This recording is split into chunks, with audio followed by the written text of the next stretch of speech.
Amigos míos, bienvenidos a bordo de este viaje de historias. Y hoy vamos a hablar sobre algunos seres providenciales que cambian el curso de la historia, que aparecen de la nada y transforman todo, particularmente en la iglesia. Pero de esto vamos a hablar después de invitarlos para que compartan y comenten estos contenidos con sus amistades alrededor de una buena taza de café. Los invito a que se suscriban en mi canal de YouTube, que es Néstor Armando Alzate. Y lógico, este es mi canal oficial. Si en efecto a ustedes les gustan estos contenidos, denle me gusta, denle like, activen la campanita para recibir notificaciones. Y recuerden que también tenemos a disposición de ustedes nuestra línea de WhatsApp 310-692-0672. Me pueden enviar los comentarios que quieran y hacerme los aportes que a bien tengan. Decía pues que particularmente en la iglesia se ha dado esto. En los primeros 3 siglos de la cristiandad, los papas eran elegidos por el pueblo y por el clero.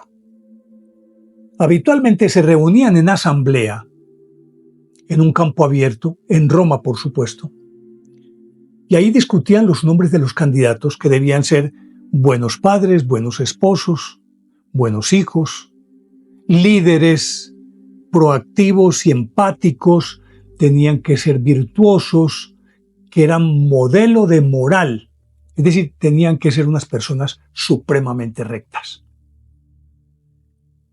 Pero había una condición que era la que se convertía en talanquera para que muchos de ellos, a pesar de que podían nombrarlos por aclamación, no aceptaban. Y era el hecho de que en aquella época, los 3 primeros siglos, fue justamente el período en el que se dieron todas las persecuciones contra los cristianos. Persecuciones que cesaron en el 313 con la promulgación del Edicto de Milán por parte de Constantino, prohibiendo la persecución de los cristianos y de otras confesiones religiosas, pero particularmente de los cristianos. Entonces, en esos primeros 3 siglos, cuando alguien era elegido papa, lo primero que se le preguntaba era: ¿estás dispuesto a dar tu vida por Jesús? Si no estás dispuesto, hazte a un lado. Y esto explica el por qué difícilmente encontraban a alguien, pero ese alguien con seguridad daba su vida. Eso explicaría el hecho de que la mayoría de los papas elegidos en esos primeros 3 siglos son santos. Y son santos porque murieron mártires. Y una de las condiciones básicas para ser santo ipso facto, es decir, en el momento mismo, era morir mártires. Por eso esa gran mayoría son santos. Entonces, alguien con familia decía: pero yo voy a entregarme, ¿y mi familia qué? Pero había valientes que lo hacían. Y resulta que tardaban días en encontrar esa persona. Pero en el 236 fue muy fácil. Imagínense ustedes que estaban reunidos en asamblea, pueblo y clero, para elegir papa. Y no se ponían de acuerdo. En esas, un campesino llamado Fabián había llegado a Roma con sus productos para venderlos en el mercado. Vendió todo y ya se encaminaba hacia su casa cuando pasó y vio el tumulto allá y le llamó la atención y por pura curiosidad se acercó y empezó a escuchar lo que estaban discutiendo. Entonces oyó que discutían sobre la elección del Papa. Era, por supuesto, un buen católico, un buen cristiano. Se interesó en el asunto y siguió escuchando durante mucho tiempo. A veces le daban ganas de intervenir, pero le daba pena porque era un hombre iletrado. Habían pasado ya 1 o 2 horas y de pronto una paloma apareció de la nada y se posó sobre su cabeza. Todos los que estaban congregados empezaron a mirar de a uno. De pronto, este que está mirando y este que está mirando. Cuando todos dirigieron la mirada y lo vieron con la paloma en la cabeza, dijeron: el Espíritu Santo nos lo está señalando.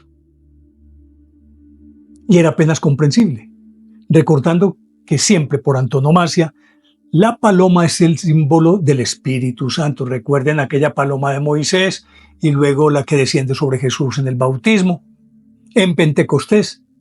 Por lo tanto, esa paloma alegóricamente era el Espíritu Santo y dijeron, el Espíritu Santo ya lo escogió. Cuando él se vio, se sorprendió. Sin embargo, no opuso resistencia.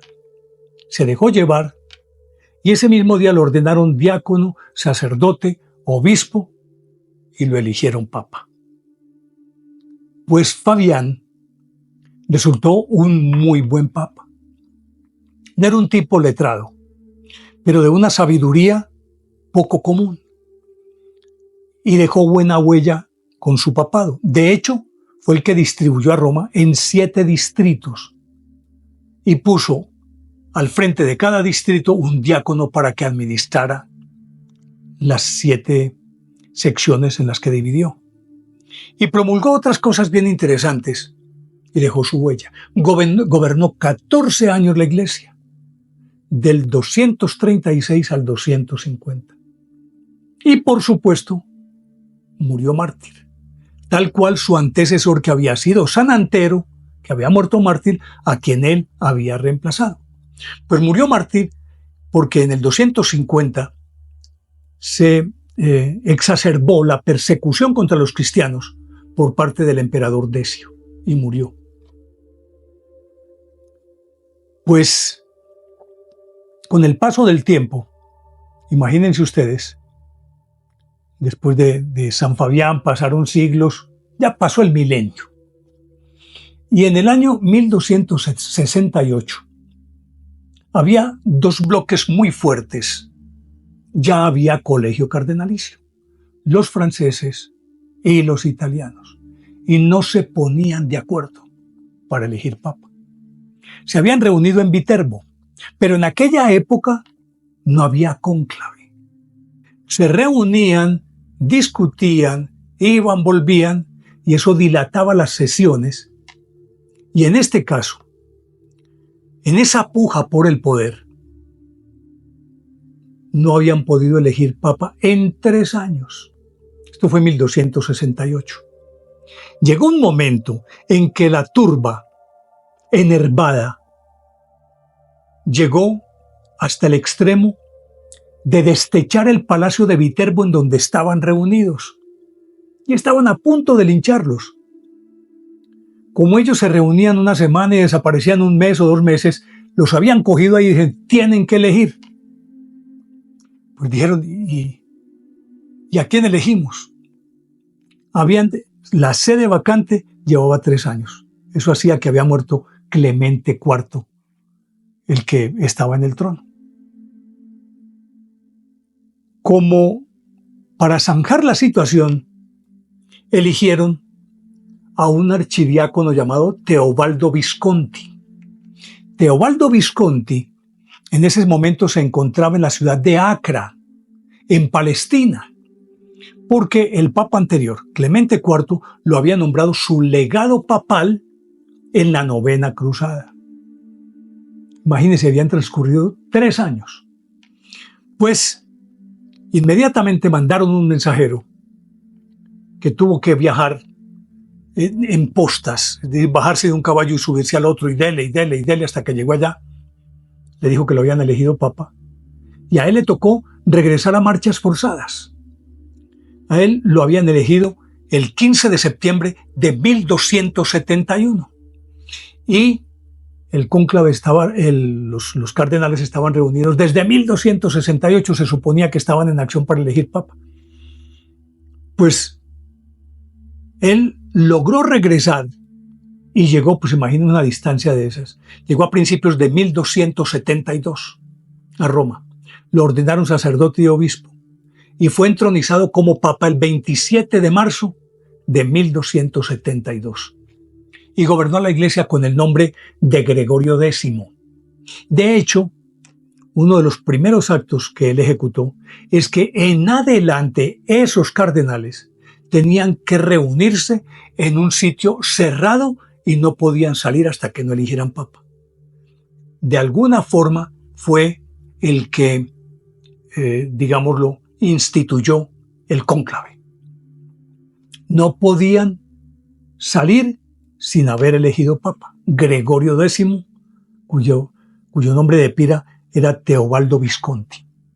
Pero si este fue un caso difícil, hubo otro y no se aprende. No entiendo por qué.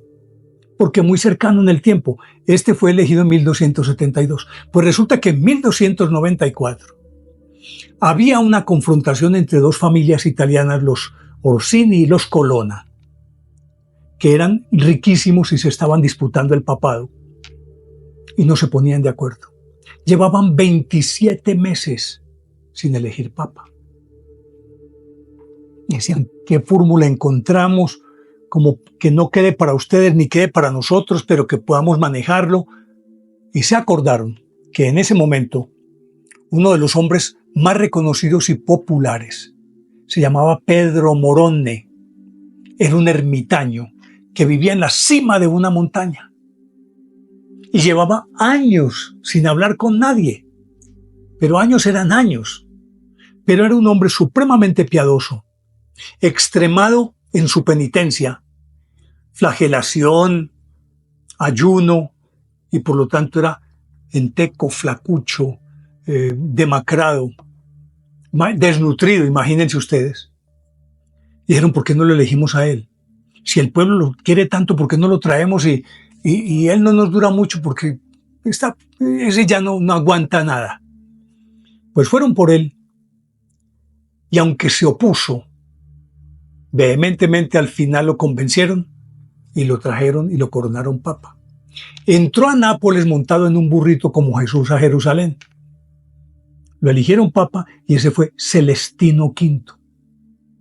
Pues Celestino V entonces era un hombre que hacía años no hablaba con nadie. Por lo tanto no sabía comunicarse con los demás.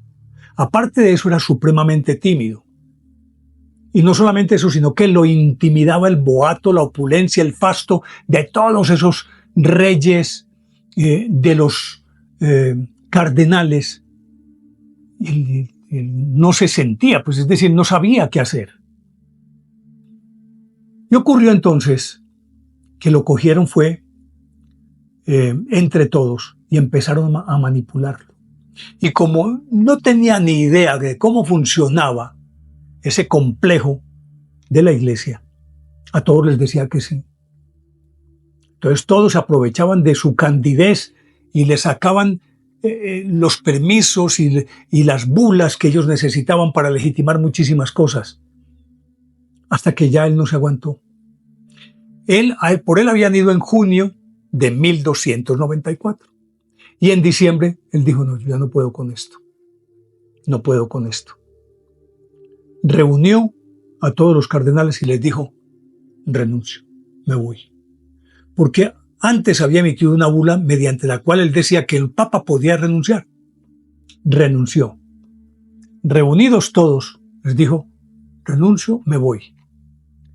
Se quitó delante de todos los arreos papales, pues la sotana que le habían puesto toda fastuosa, y debajo tenía todavía el hábito raído, desvaído, con el que había llegado y con el que vivía muchos años allá. Se quitó esa sotana, se quedó con su hábito raído y se fue. Ese es uno de los papas que renunció, tal vez el último papa que renunció, Celestino V. Decíamos que no habían aprendido en 1268 y en 1294 se repitió y siguió. ¿Cómo les parece que Gregorio XI, el último papa que gobernó a la iglesia desde Aviñón, fue Gregorio XI?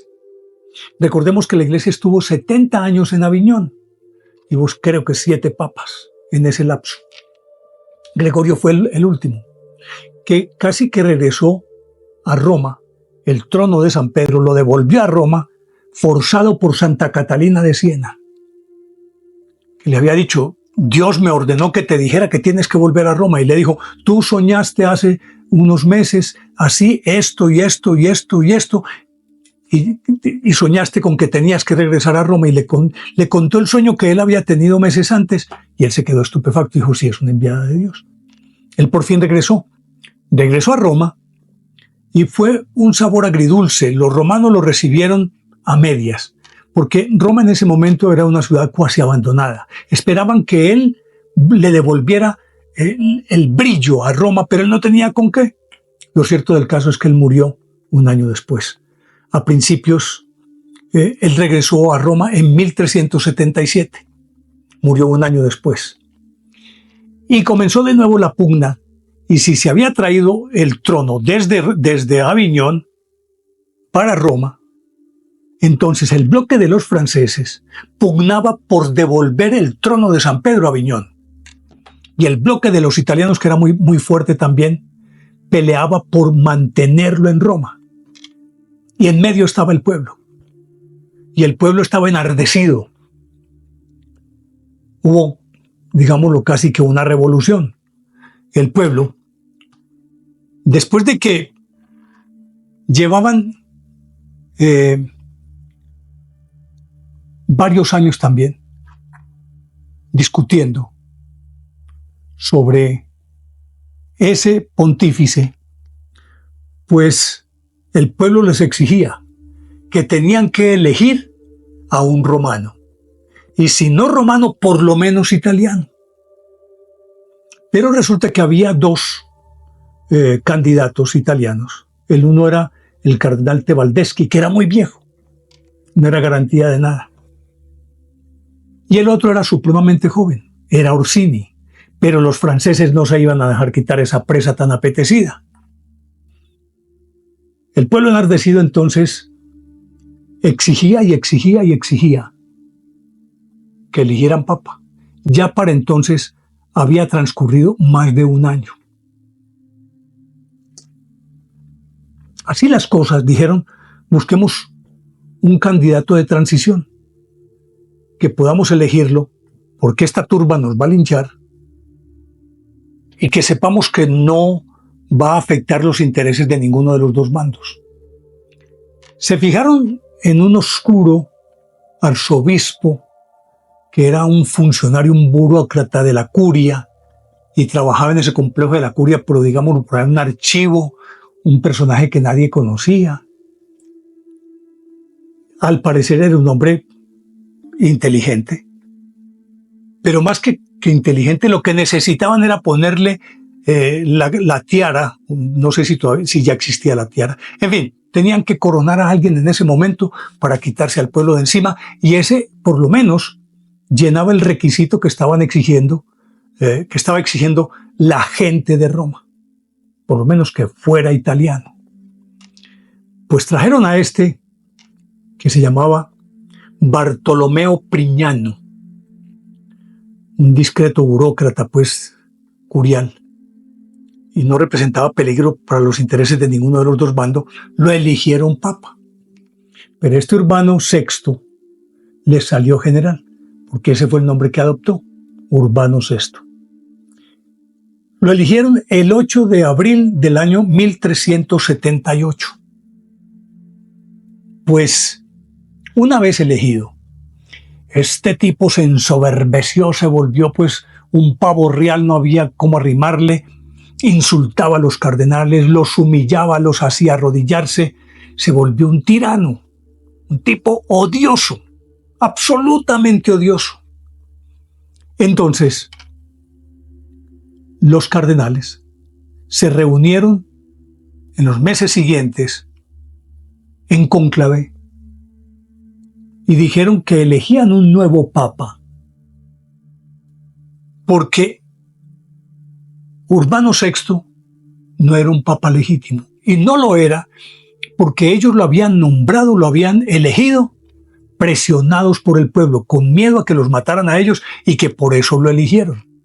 Pero en el fondo lo que realmente sucedía era que lo detestaban, lo odiaban y querían sacarlo a como diera lugar.